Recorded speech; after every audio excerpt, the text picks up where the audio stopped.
A agência Lume, comprometida em trazer informações de qualidade para a região de Jacarepaguá, realizou uma série de entrevistas com os candidatos à Prefeitura do Rio, focando nos planos de governo para as regiões de Rio das Pedras, Anil e Freguesia. Regras da sabatina. As entrevistas têm duração total de 25 minutos. Desses, 23 são dedicados a perguntas e respostas, onde nossos jornalistas farão perguntas direcionadas ao candidato, priorizando temas relevantes para a nossa região. Nos 2 minutos finais, o candidato terá a oportunidade de fazer uma fala final diretamente aos eleitores. As entrevistas do Lume nas eleições 2024 foram gravadas antecipadamente e serão exibidas de acordo com a ordem de sorteio. Todos os candidatos que concorrem à Prefeitura do Rio foram convidados a participar das sabatinas. Aos candidatos que não tiveram disponibilidade de agenda, foi oferecida também a possibilidade de responder as perguntas por escrito. As respostas serão divulgadas no site da agência Lume após o período de exibição das sabatinas gravadas. Conheça agora um pouco da trajetória do candidato do Partido Socialismo e Liberdade, PSOL, Tarcísio Mota, entrevistado desta noite. Tarcísio Mota nasceu na cidade de Petrópolis, no Rio de Janeiro, e tem 49 anos. O candidato à prefeitura da cidade do Rio pelo PSOL é doutor em História pela Universidade Federal Fluminense, professor e deputado federal em seu primeiro mandato. Tarcísio Mota foi candidato ao governo do estado em 2014 e 2018 e vereador da capital por 2 mandatos, entre 2017 e 2022. Nas eleições de 2020, foi o candidato a vereador mais votado da cidade, com cerca de 86 mil votos. A candidata a vice na chapa é a deputada estadual Renata Souza.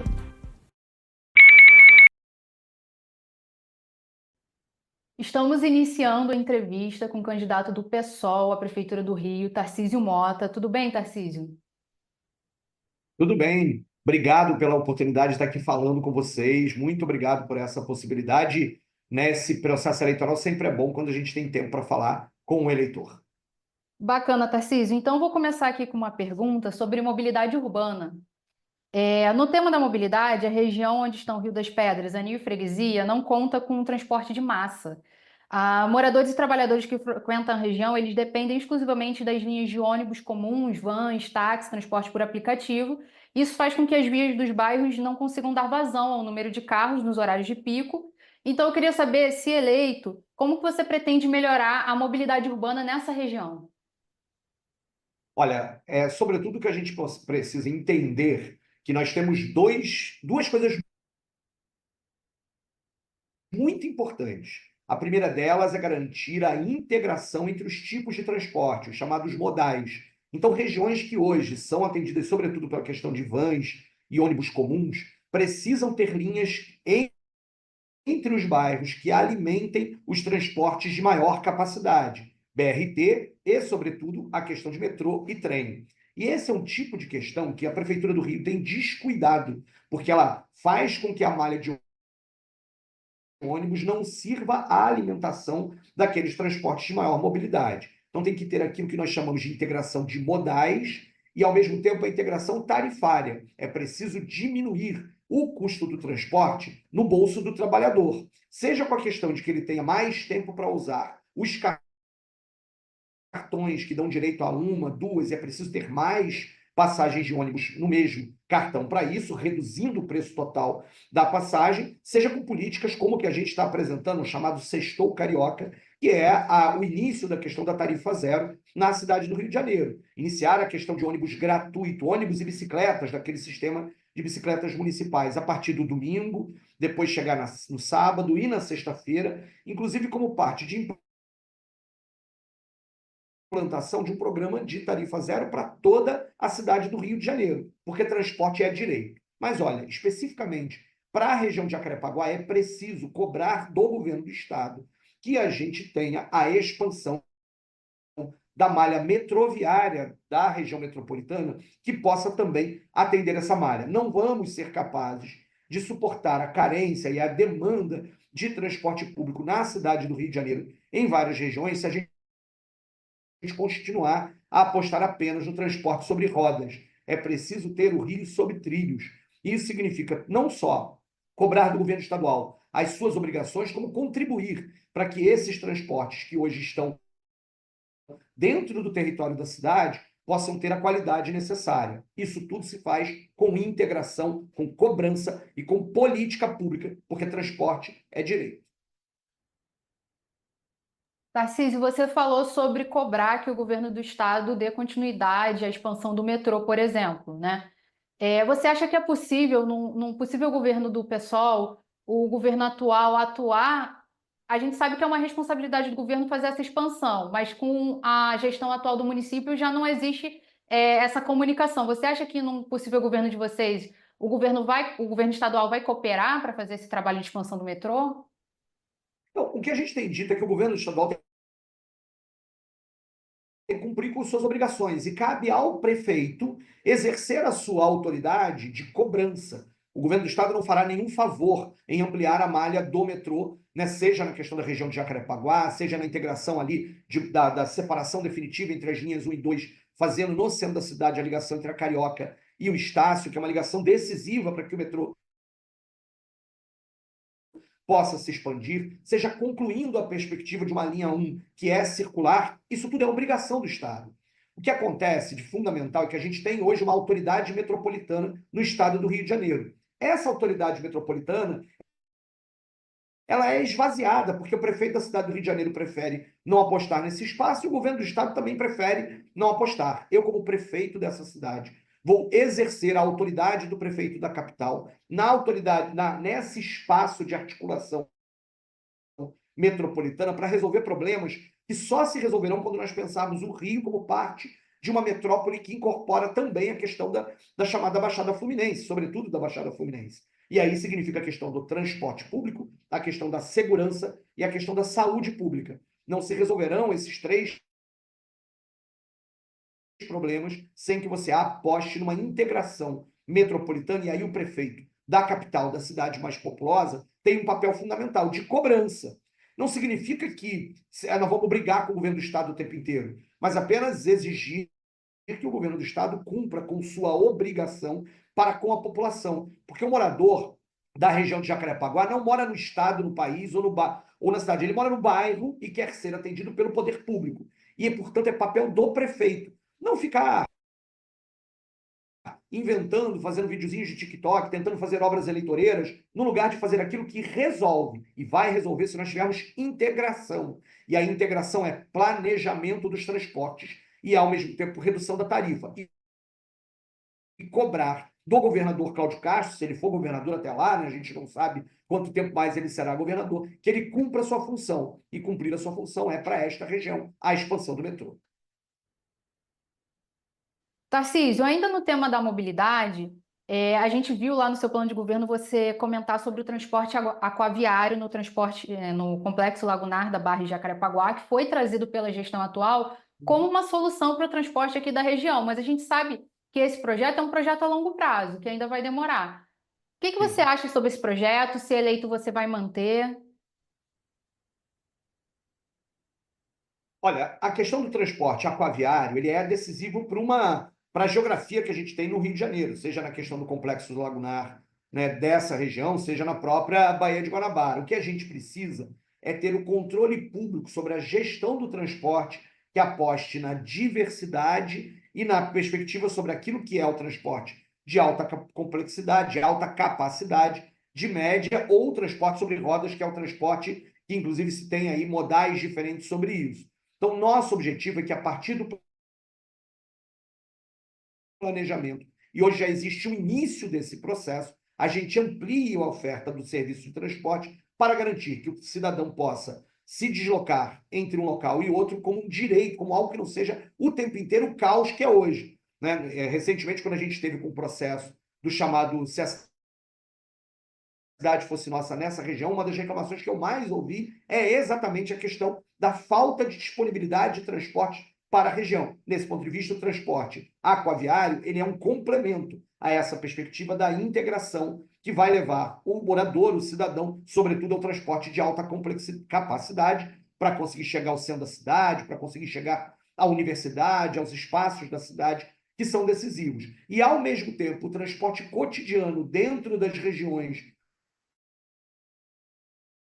da cidade do Rio de Janeiro, e, portanto, dentro da região de Jacarepaguá, entre os bairros, os subbairros que formam a Grande Jacarepaguá, isso tem que ter todos os mecanismos possíveis para facilitar a vida do cidadão.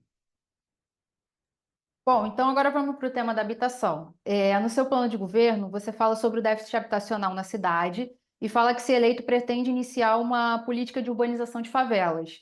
E aí eu queria entender um pouquinho mais como seria essa política e se Rio das Pedras, sendo a segunda maior favela da cidade, estaria inserida no seu projeto e se você também tem um planejamento para outras comunidades da região de Jacarepaguá. Olha, a ideia da urbanização de favelas é algo muito importante que a gente precisa recuperar.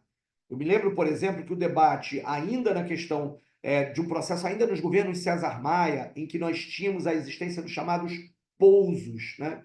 Que eram exatamente locais dentro das favelas cariocas que conseguiam garantir a perspectiva de que a expansão e que a própria melhoria interna das favelas tivesse algum nível de participação social e autocontrole e autogestão da própria comunidade. Isso é muito importante. Nós tivemos uma aprovação de uma lei na Câmara Municipal de Vereadores do Rio de Janeiro, uma lei, inclusive, da Marielle Franco, que é exatamente a recuperação da necessidade de que o poder público forneça assistência técnica para as moradias, terem reformas das moradias e, ao mesmo tempo, né, possam garantir a este morador a melhoria da qualidade, da dignidade da sua própria moradia, além de políticas de habitação popular, de habitação de interesse social, movidas pela própria prefeitura. Isto significa entender as demandas dos moradores das favelas, e Rio das Pedras certamente é uma das favelas a serem atendidas por esse tipo de política, para que a gente tenha tanto a melhoria, na questão inclusive das melhorias técnicas, das melhorias das moradias, quanto a questão da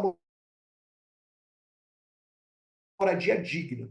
Significa garantir o atendimento ao déficit habitacional, não só naquilo que é a falta da casa para aquele que não tem, mas também aquilo que nós chamamos da chamada coabitação, quando nós temos muita gente morando dentro de uma mesma casa, e nós temos a necessidade de moradias precárias serem melhoradas, serem requalificadas. Isso é possível fazer com dinheiro público, com recursos que a prefeitura já tem, com convênios com o BNDES, com convênios com o governo federal. Eu tenho muito orgulho de ser da base do governo Lula e sei que hoje o Ministério das Cidades tem toda uma política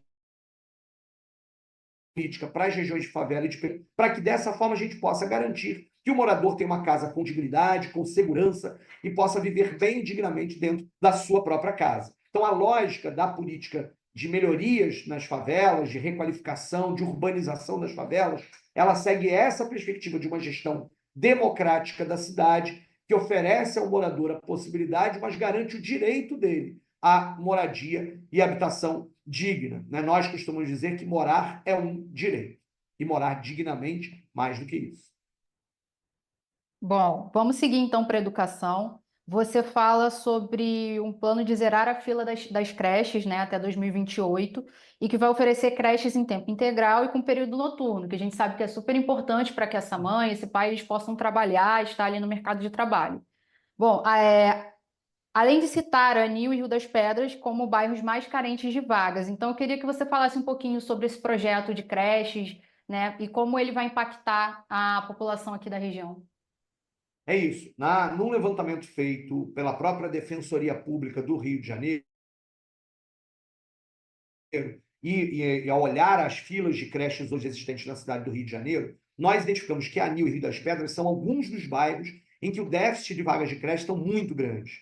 E aí a atual prefeitura, ela tenta suprir esse déficit de creches apenas com as chamadas creches conveniadas. São creches particulares que oferecem vagas ao setor público, vagas gratuitas a quem precisa e são remuneradas pelo poder público com isso. Essas vagas serão mantidas, mas elas precisam ser apenas a complementação das vagas de creches. É preciso ter vagas públicas, creches municipais. E para isso a gente precisa de quê? De dinheiro, de recursos. Aí nós temos duas fontes para a implementação dessas novas vagas de creches. De um lado, nós temos aquilo que é recurso federal, o ganho líquido do Fundeb na cidade do Rio de Janeiro em 2 anos foi de R$ 1 bilhão, ou seja, a cidade do Rio de Janeiro hoje, em 2024, recebe R$ 2 bilhões a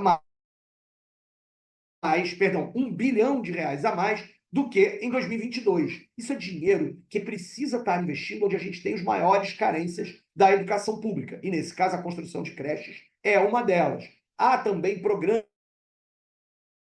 de recursos, de repasse de recursos federais, exatamente para a construção de creches em tempo integral, que é fundamental que ela seja. E aí o morador que está nos assistindo sabe, né? As creches da prefeitura são chamadas de creches integrais, vão até as 2h30 da tarde, onde os pais ainda estão trabalhando, a mãe ainda tem que trabalhar, ela tem que arrumar alguém para buscar a criança na creche, muitas vezes gastando dinheiro com isso, gastando a passagem de quem vai lá buscar, é um absurdo completo. É preciso estender o horário da creche, garantindo profissionais da educação suficiente para cobrir esse horário sem fazer com que o aumento da carga horária do agente de educação infantil, do professor adjunto de educação infantil, do professor de educação infantil sejam necessários sem que tenha a relativa melhoria salarial para isso. Mas tem uma segunda fonte de recursos, fundamental na nossa opinião. Nós estamos propondo a criação do FUNCreche, que é um fundo municipal de recursos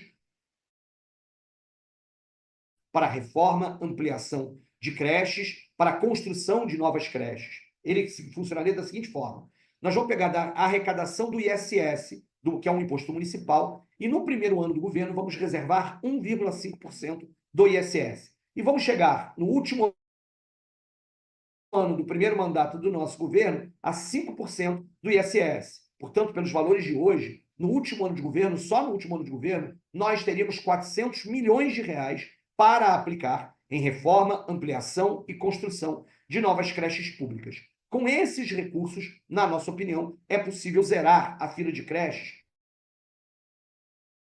que para a prefeitura hoje está em torno de 13 mil crianças e para a Defensoria Pública em torno de 17 mil crianças. Com outras organizações, né, da própria rede escolar, é possível que a gente garanta creche para todo mundo. E que as creches sejam paulatinamente transformadas em horário integral de verdade, e a gente inicie a experiência das chamadas creches noturnas.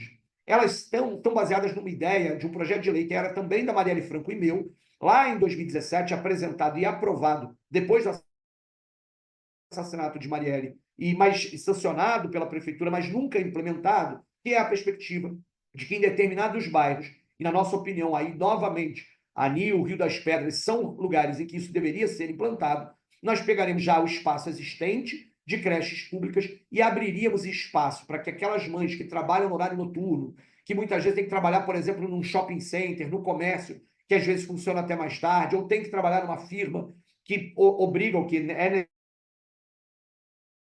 necessário o trabalho durante a noite, ela possa deixar a sua cria, a sua filha, o seu filho, com segurança nesse espaço, que tem a função, ao mesmo tempo, de pedagógica, mas uma função menor desse ponto de vista da questão pedagógica e também da segurança e da garantia do trabalho para aqueles que precisam. Creche é direito da criança e uma necessidade da família trabalhadora, especialmente das chamadas mães solo, daquelas que muitas vezes estão exercendo, né, a partir da sua função, essa dupla, tripla, quádrupla jornada de trabalho, porque muitas vezes a sua rede de apoio é menor e ela não consegue garantir esse processo. Por isso, na nossa opinião, isso melhora a qualidade de vida, de alimentação das crianças, das mães e das famílias cariocas, e esse é um projeto que a gente precisa implementar, garantir vaga para todo mundo, garantir a ampliação do horário integral das creches e iniciar o processo das creches noturnas. Essa trinca, esses três modelos, esses três objetivos do nosso programa, na minha opinião, vão melhorar muito a vida das famílias cariocas. Bom, a gente já está chegando aí na metade para o final da nossa entrevista. Vamos falar um pouquinho sobre saúde, né? Existem alguns bairros aqui da nossa região que não possuem nem mesmo clínica da família. Os bairros da Freguesia e do Pichincha, eles são exemplo disso. Se eleito, você pretende manter essa estratégia de saúde da família e ampliá-la para que esses bairros recebam unidades e até outros bairros da cidade que ainda não têm? Nós precisamos chegar a 100% de cobertura da estratégia de saúde da família. É um absurdo que territórios aí na região da Grande Jacarepaguá ainda não contem com a cobertura das chamadas clínicas da família. E como é que a gente vai fazer isso? Bom, primeiro nós precisamos recuperar a perspectiva de um controle público do sistema de saúde. As tais OS, organizações sociais, ou agora OS6, organizações da sociedade civil, elas são um ralo por onde escoa o dinheiro público. Se tornou muito caro para o município manter as clínicas da família apenas nessa lógica das OS.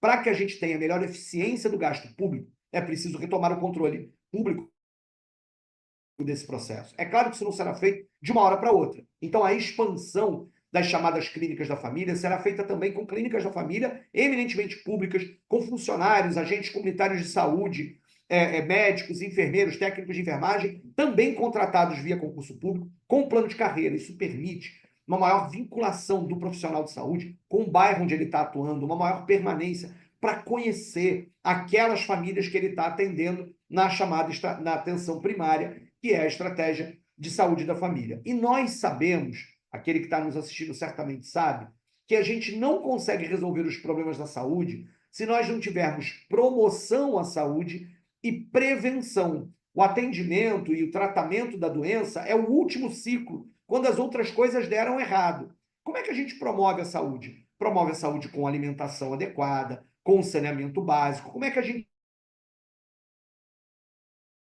previne? Com campanhas, com vacinação, com a perspectiva da presença do agente comunitário de saúde junto às casas para identificar problemas de pressão alta, problemas de diabetes, portanto, a orientação para que as pessoas recebam os medicamentos, possam ter as consultas de especialistas. A saúde tem que funcionar como um sistema, como pregou o nosso SUS, Sistema Único de Saúde. Na nossa opinião, 100% da atenção primária para todo o território nacional é compromisso, é o que eu tenho dito, é palavra de professor. Nesse momento, é um compromisso público fundamental. Para isso, tem dinheiro do SUS, tem dinheiro do orçamento municipal e a gente vai melhorar o gasto público quando conseguir fazer a transição desse modelo caro e ineficiente das chamadas OS. Vai melhorar o salário de quem está lá na clínica da família e vai garantir melhor atendimento para a população, inclusive com a expansão das clínicas da família nas regiões onde elas não existem. Saúde é direito e precisa ser prioridade.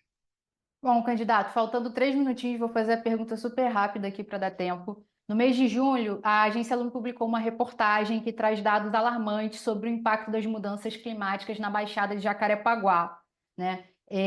Bom, se eleito, como você pretende enfrentar os problemas trazidos pelas mudanças climáticas e se a região de Jacarepaguá vai ser uma de suas prioridades? Olha, a questão das mudanças climáticas é essencial. O clima já mudou. Ele não é mais um problema do futuro, é um problema do presente. O que nós vemos todos os anos no Rio de Janeiro, quando chove forte, e as famílias têm morrendo de medo de desabamentos, de alagamentos, de se deslocarem para a cidade, é uma realidade que precisa ser enfrentada de duas portas. De um lado, a adaptação.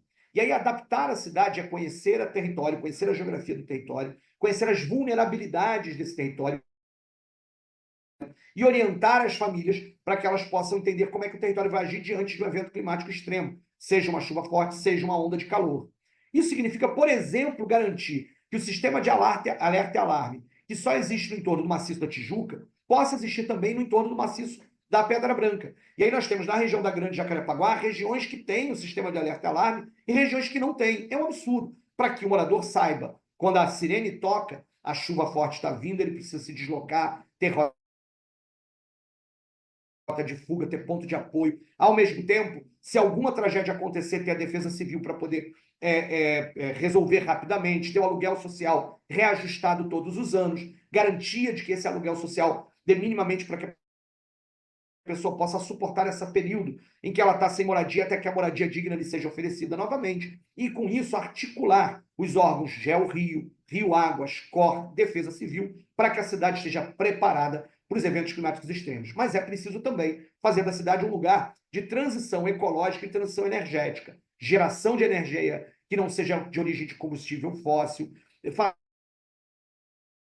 facilitar essa questão das pequenas produções de energia nos próprios bairros da cidade do Rio de Janeiro, fazer com que a gente pare dessa história de continuar comprando ônibus a diesel e passa, inclusive, para ônibus elétricos, são parte desse processo de enfrentar a nova realidade ecológica e climática do planeta e da cidade do Rio de Janeiro. Todo o processo de alagamentos, com mapas, conhecimentos para isso em cada região aí da Grande Jacarepaguá é decisivo, inclusive articulando a presença de agentes comunitários de proteção socioambiental que vão entender no fino, em cada detalhe, cada rua, cada lugar que estão sendo habitados por nossos cidadãos cariocas, para orientá-los diante daquilo que o poder público precisa fazer para adaptar a cidade e daquilo que o cidadão precisa saber para não sofrer e não ter o medo cada vez que chove forte na cidade do Rio de Janeiro, porque chuvas fortes virão e a gente precisa garantir a vida das pessoas. Tarcísio, eu vou te interromper porque a gente chegou nos 23 minutos, né? E agora você tem 2 minutos para falar por que os moradores e o eleitor da região de Jacarepaguá deve escolher o Tarcísio, a Renata, para governar a cidade nos próximos 4 anos. Olha, nós vivemos hoje uma cidade cara, violenta e desigual. E essa desigualdade na cidade se expressa aí, na região da Grande Jacarepaguá, em que Rio das Pedras, Anil, Camorim, muitas vezes vivem uma falta de políticas públicas, de que a população precisa de políticas públicas e não sendo atendida pela prefeitura. Enquanto em outras regiões, regiões de maior poder econômico, acabam sendo bem atendidos pelo poder público. Nós temos que acabar com esta cidade, que existe uma cidade do empresário, uma cidade do turista, uma cidade do dinheiro, uma cidade vendida no grande balcão de negócios e não uma cidade do cidadão, aquele que garante direitos. E entre a ganância e o ódio, a intolerância, a violência que a extrema-direita pregam, entre esses dois modelos, nós podemos apostar num outro, num novo modelo, que é a garantia de direitos para a população. Nós sabemos que o Rio merece mais e pode mais com uma gestão democrática, com a investindo na população, o orçamento riquíssimo, orçamento que nós temos, para poder enfrentar as desigualdades e garantir uma vida digna para todo mundo, dignidade para geral, porque o Rio e os cariocas merecem mais. Tarcísio e Renata, 50. Tem 30 segundinhos. Quer falar mais alguma coisa?